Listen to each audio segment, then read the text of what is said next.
know all the ins and outs of, I talked to Delia a little bit to prep, but there's lots of stuff I don't know, so I asked them to, at least give me some prompts Sure. to guide which direction and what do you want us to capture? Mm-hmm. So this is someone else's prep. I have to be full disclosure. Yeah, okay, good. So first of all, can you introduce yourself and tell us about how you came to be here today? Sure. My name is Walter Fields. I'm chairman of the Black Parents Workshop, which is a parental engagement organization in the communities of South Orange, Maplewood, New Jersey. And I came here after a number of online exchanges with individuals here who had a real interest in the work that we're doing in New Jersey and talked specifically about the application of that work to Colorado Springs.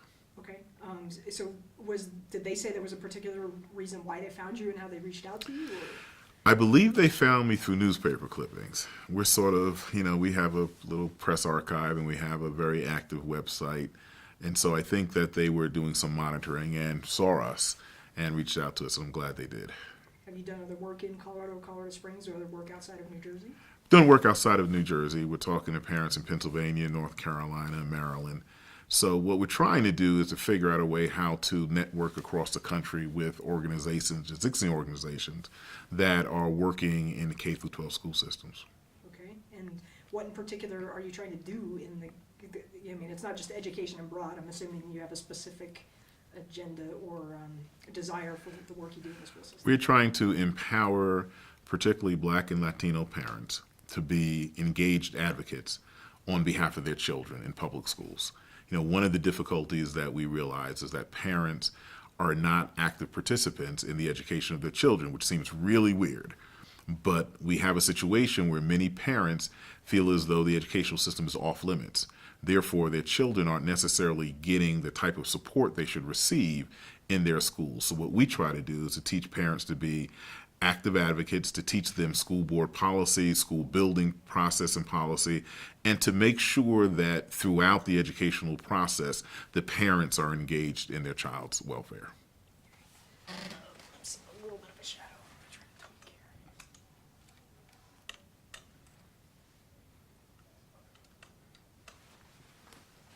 Yeah. Okay. No, never mind. I was going to ask a question that was just going to way too simplify things, so it would be a dumb question. So the first prompt that they gave me was, what is the parent toolkit? What can you tell us about that? Well, the parent toolkit, very simply, is a set of instructions for parents on how to engage their school when it comes to the welfare of their children.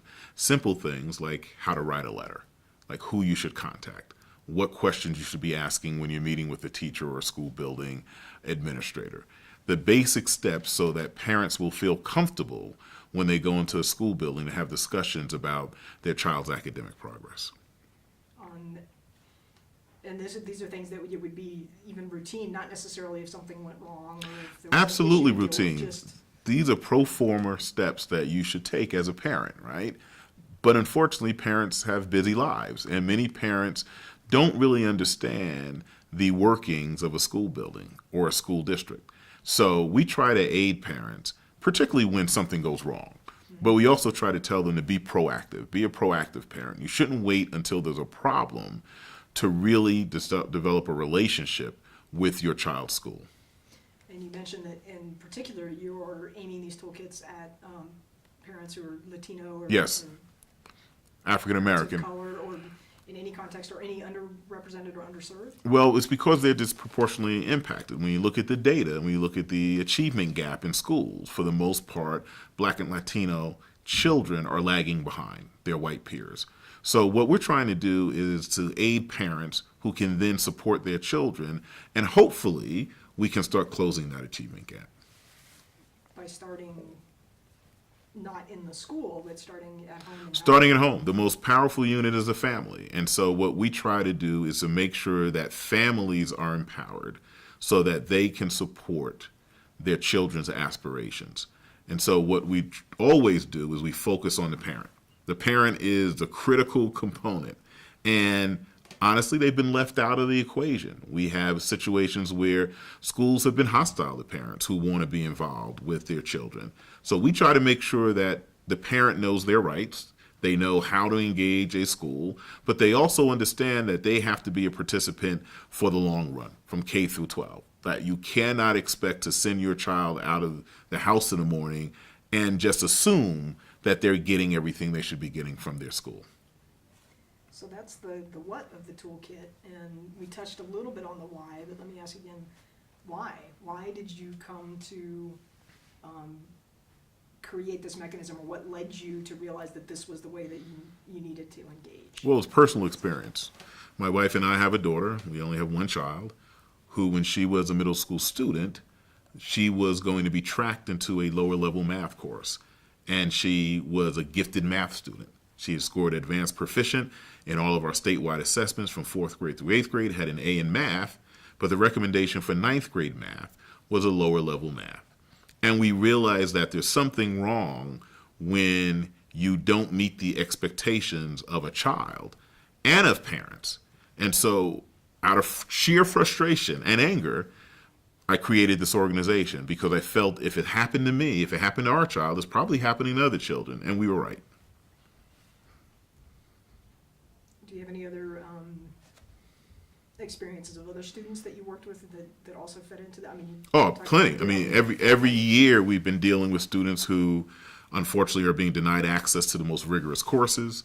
You know, one of the problems with the achievement gap is unless you have access to the most rigorous courses, you're never going to be able to close that gap, and you're never going to be able to close the gap of college readiness. So we also want to make sure that all students, but particularly African American and Latino students, have access to the most rigorous courses. So they should be in advanced placement courses. They should be in advanced honors courses, because those are the courses that facilitate the preparedness for you to do college work. And there's also a financial incentive. You know, you take enough AP courses, you pass the AP exam, guess what? You save a little money in college. But when we look at the disparities in enrollment in these classes, in our high school, even though our high school was almost 50% African American at one time, over 70% of all students in advanced placement courses were white.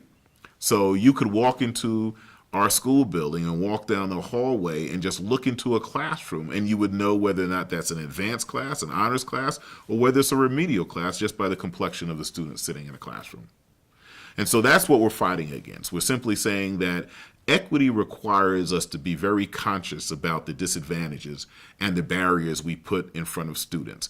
And that as parents, you have to be conscious of that for your child. And you cannot sit at home and think that a school district is going to look out for the welfare of your child if you're not doing that job also. In those schools, you said you could look into the classroom and determine the level of the class simply by the demographics of Yes. the class. Is there any parity to the teachers or the staff in the class, or is that? No, I mean, that's another issue that we have in teacher diversity. So we have very few African American and Latino teachers. You know, it's a systemic issue. And as I always tell people, I said we're fascinated by sort of individual stories of discriminatory behavior or bias. But what we really have to look at is a system that allows that and that nurtures that and facilitates it. So our focus is always on the systemic. There are going to be those cases where we're going to have to address individual personnel issues, whether it's a teacher or a staff member. But at the end of the day, unless we fix the system, nothing will change. And that's one of the reasons why we filed a lawsuit against our school district, because we're trying to address some of the systemic issues. I had another follow-up question and I just lost it. So in the meantime, are there any high points? I mean, we filmed your presentation upstairs, but are there any high points from your presentation that you thought, you know, it's like, oh, that was really good. You want to Well, it's funny, you know, when you present, you're so focused on making the presentation. And for me, the high point today was listening to the other presentations. You know, when I heard the judge and her presentation about disparities in the criminal justice system, very sobering. And as I said later on during the day, she cited a statistic of 1 out of every 3 black men being incarcerated, right? And so I'm sitting there saying, wow, so like, I guess my time is going to come sooner or later, right? Because the odds aren't good. And so what I enjoyed about today is the discussion allowed me to hear the experiences of people here, think about what we're experiencing in New Jersey, and realizing that there's a lot of commonality, and like we should be working together no matter how distant the miles place us, but that we're facing the same issue, and none of us should be satisfied with the status quo. We should all be working towards building something a hell of a lot better than we're providing children today. One of the things that I did say is that I always tell people who struggle with this issue of equity, think about it selfishly. If we don't educate this generation of black and brown children, who are going to be the majority of this country, we're all going to suffer. So there is an issue of the economic security of the United States if we don't make sure that opportunity exists for this generation of children. And I think when you look at it like that, it allows you to understand that every child should have an opportunity to reach their full potential. So I know your organization is parent-focused and family-focused. Do you do any work with the schools themselves? I mean, you mentioned your own school district that you're engaged, but do you ever get invited to speak from the school district side or to educate? Oh, we've been invited to speak to schools. We visit schools. Like, one of the things that we do is we schedule school visits because we want to go places that have developed a reputation for taking a leadership role in addressing some of these systemic barriers. So we've, visited schools in Long Island, New York, in Maryland, suburban Maryland, outside of Washington, D.C. We have another visit with a school coming up in New Jersey. I'm always looking for sort of best practices, like what schools are doing it right. Not every school is doing everything right, but there are schools that are doing a lot of things right. And if we can take what schools are doing right and put it all together, we might create a scenario where we have a better system. One thing I referenced in my presentation was the fact that my high school principal passed away a week ago. Incredible man, Harold Bloom, who presided over a high school of close to 3,000 students. My graduating class was 786, I think. This is a man who knew every single student by first name. And that may seem unbelievable. I'm telling you, he knew every student by first name. Not only that, if you had siblings that went to that high school, he knew them too. Because he felt that his role was to show students that he was personally invested in their success. So he tried to do a lot of things that we're starting to do now. He was doing them 40 years ago. And I always use him as an example, and I was fortunate enough, his daughter called me 2 years ago and asked me to lead an effort to have part of our high school renamed after him, and we did that. And I felt it was important because, for me, he's a model of educational excellence. When you go to a school where you feel welcome, where you feel accepted, where you feel teachers and staff really believe in your potential, it does something to you. That's not the case for most children in the United States. And I think we have to change that scenario. Like, if we really, everyone says children are our future. Children are our today. Like, if we don't do the job today, there is no tomorrow. There is no future. So what we're trying to do is build a better model of what a school district looks like that's built on a model of equity. And how can we do that? How can we eliminate the cradle to the prison pipeline? Like, one of the stats that the judge offered was about suspensions of pre-K students. Like, how do you suspend? What in God's name could a child in a pre-K class do to require a suspension? Like, that's the insanity we're at now. And so I think it's going to require a lot of good people to put forth tremendous effort to change the dynamics of public education. It's a tall task, but I'm convinced it can be done because we're seeing examples around the country where there are some really incredible public schools. And we need to make that the case for every school. And have you had much luck, capturing the magic of what they're doing right and making that? We always every time we visit a school, we always bring it back to our school district and say, look at this. Like, and I'll give you an example. We visited a school in Montgomery County, Maryland, UB Blake High School. The first thing you notice when you walk into this high school is that it is spotless. This is a public high school. You could eat off of the floors. And when I asked the principal about that, I said, wow, like, do you guys have a firm that comes in? He says, no, we just have janitors. They're regular school district employees. But the children take so much pride in the school building that they want it spotless. And he said, look, if someone drops a tray, their lunch tray in a hallway, we don't have to call the janitors. They're getting the janitors because they care about their school building. The other thing we noticed was the freedom that they give teenagers to be teenagers. We observed a number of classes, and one of the first things I noticed, the young men had baseball caps on, and they had hoodies sitting in class. And so when we walked up to class, I asked the assistant principal, like, do you guys allow that? She said, oh, yeah, we dropped the silliness a long time ago about dress code because we realized it didn't have anything to do with their learning in the classroom. If they feel comfortable with their baseball hat on, they can wear their baseball hat. It's the approach we use with young people to give them the freedom to learn.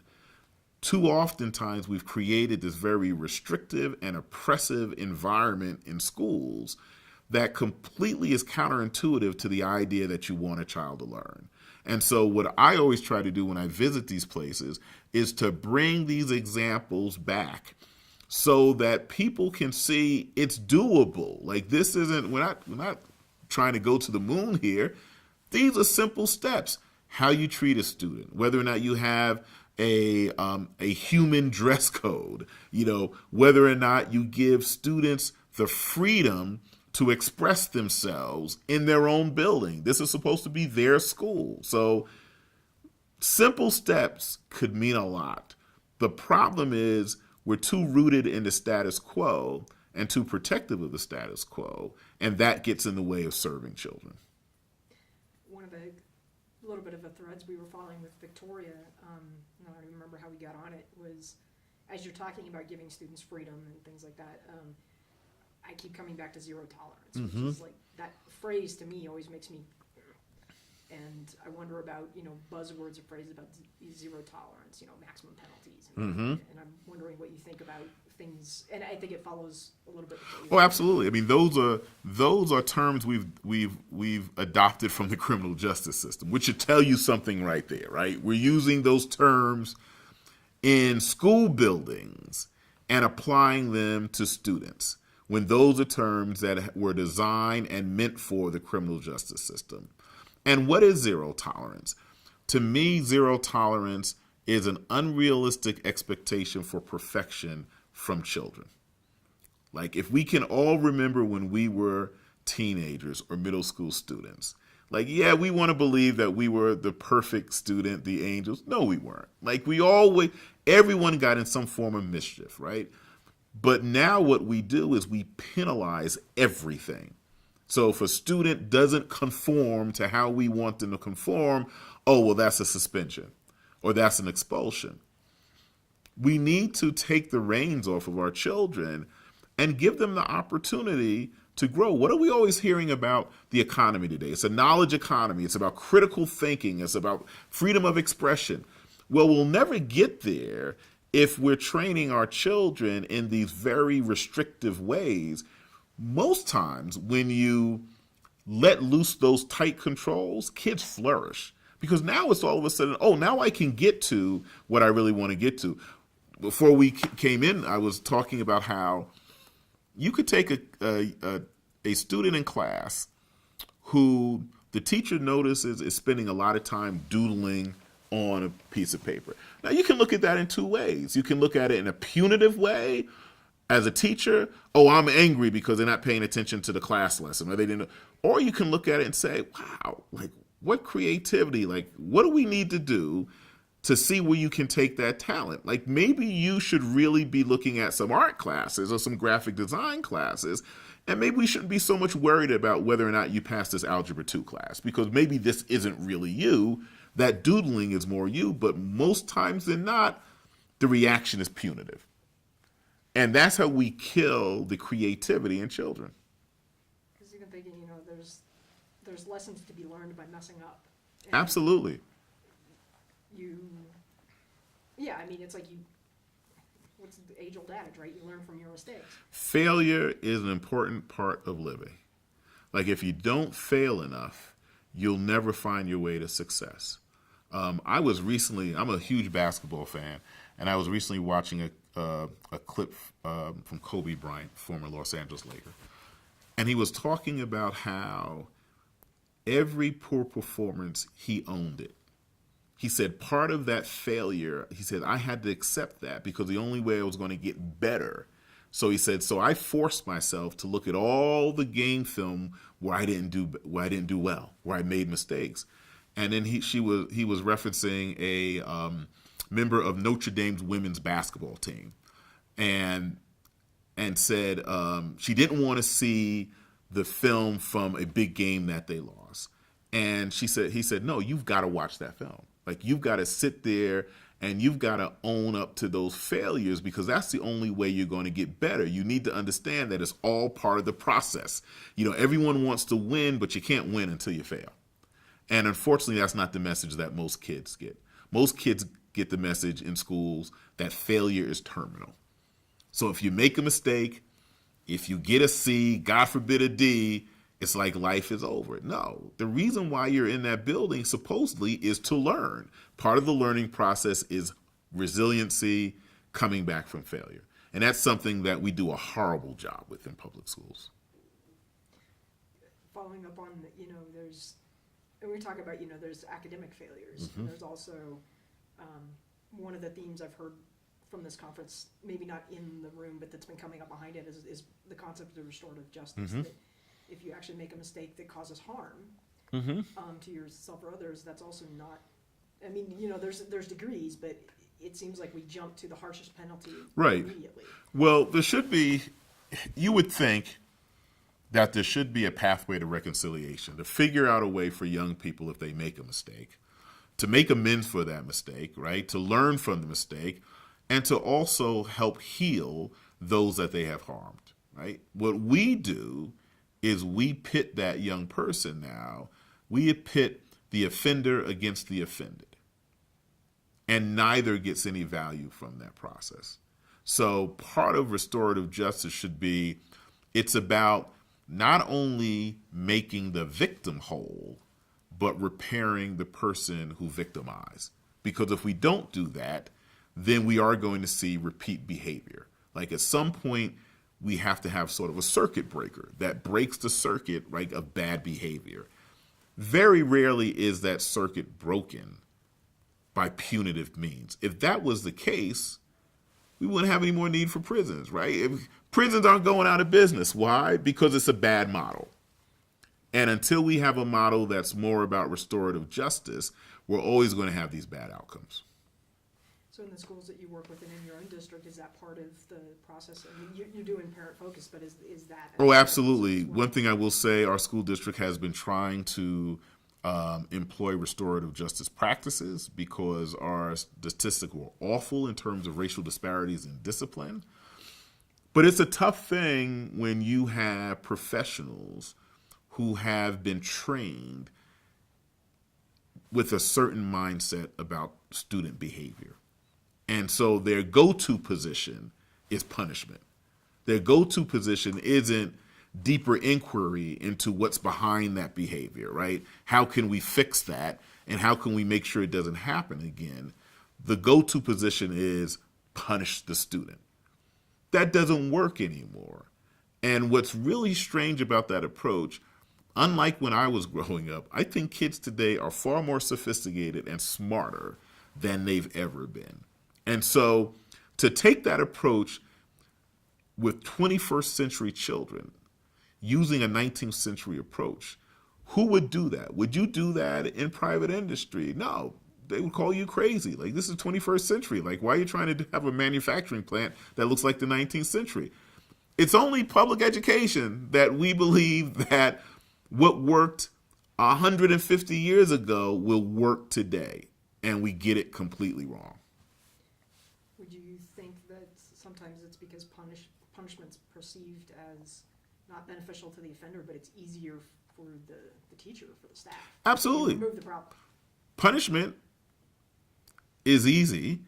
It's a lazy response because it doesn't require you to do much work. How much work does it take for a teacher to say, go to the principal's office? That's easy. You're out of the room, right? The harder work is finding what is going on in the life of a child. Like these are complex human beings, and we treat them as if it's all black and white. There's a lot of gray when you grow up, right? And so unless you really understand, and this is why the family is so important, unless you understand what that student has already overcome, what that student is still being challenged by, you'll never get to the root of any behavior problem. And for the student, it's just more of the same. It's just another adult blaming me for doing something. So am I going to feel good after you suspend me and I come back in your classroom? No. That resentment is going to stay because for the student, he doesn't care about me. He just wanted me out of the classroom. So there's no incentive for the student to even do a self-evaluation, right? And that's why we've got to get away from this punitive model because it just doesn't work. So there's parallels between the school and it's a little bit of chicken and the egg, right? Because it seems like the punitive model in schools is reflecting punitive model in society and court system and judicial. Is the hope maybe that if you start with the schools, it'll come back out into society? Oh, absolutely. It's all connected. It's all connected. We have to cut off the pipeline. Look, there's a reason why respected professionals in criminal justice believe education is important in prisons because they understand that while these individuals may have committed an offense, while they are now prisoners of the state, they also understand that they're human beings. And yes, there are some human beings who might be beyond redemption. Most are, right? So how do we find a way to make sure that those individuals get a second chance? Sorry, we maybe to redo that a little bit. How much of that did we pick up? A little bit of background. I'm so sorry. Oh, no worries. Jeff is like Were you pushing up on it? person. Yeah, I think Okay. we're pretty much done. I'm just but- the messenger. Just Yeah. the messenger. We I'm won't just be following. without you. Okay. Just the messenger. Okay. Yeah, just let them know that we're close to wrapping up here. Okay, thank you. Yeah, back up. Thanks. So, Yes. I think So we got most of that. I don't know if you can remember where you were, but. maybe- well, just saying that, we have to always remember that we're dealing with human beings and that most human beings have redeemable qualities. And so to give up on a child simply because they made a mistake or to label that child, which then creates a whole different layer of problems because once you're labeled a disciplinary problem in a public school, that follows you forever, right? So now the next year when the teacher gets you in her class, she's thinking, oh, I heard about you. Like I heard you were a problem.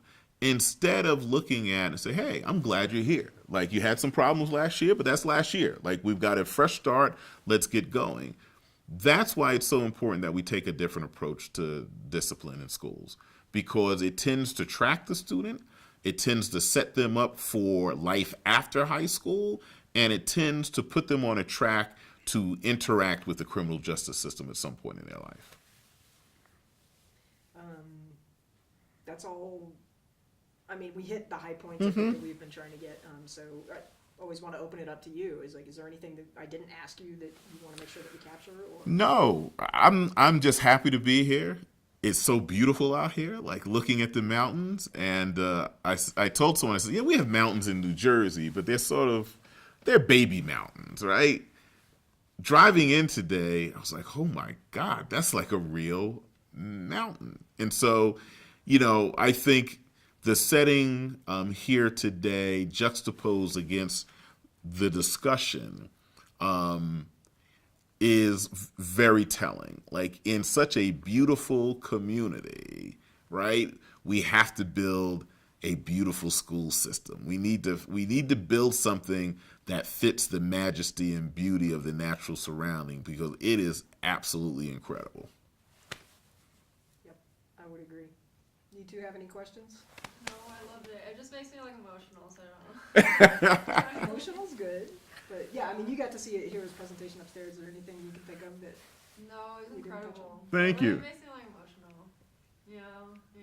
Because I went to Cheyenne Mountain. She was talking about it. Okay. It's the highest in Mhm. the city for high school kids for committing suicide, and it's predominantly white, and so it's just because I know some of it's diverse, Mm-hmm. but some of it is those kids that you think have it. Right. So it's tough. And you juxtapose that against the natural beauty, and that's what I was saying. I was like, oh my, how can anyone be depressed? Like when you see this. It's fine. Campus is really close to hiking and all. Yeah, I mean, when we first got here, I said I have to go outside. I just have to walk around. I just need to take this in. And luckily, it's nice weather out there. Back in New Jersey this past week, it was like below zero, so it felt like summertime here. So I'm walking around, and I took some pictures, and I sent them to the legal counsel for an organization. I'm like, man, you've got to come out here and just like breathe. The air tastes different than in New Jersey. Like my lungs feel different than back home. Like it's amazing. And so that's what brought me some sadness when I heard that statistics about suicide. Because like, wow, like wait a minute. Like I understand Seattle, right? I don't understand this. So we've got to probe deeper to find out why Yeah. children, young people would reach the point of taking their own life, particularly those that, by appearances, seem to be okay. Something's going on. And unless we begin to probe, that's a bad omen for the future of this country. If young people see no hope, like we've gone through world wars, and young people are like, oh, I can't wait for the future. If young people today, we've got a problem. We've got a problem. So yeah. Hopefully we can fix it. Yeah, I hope so. I hope That's an so. overly optimistic. Well, thank you. I appreciate. Thank you for your time. Thank you guys for being there today.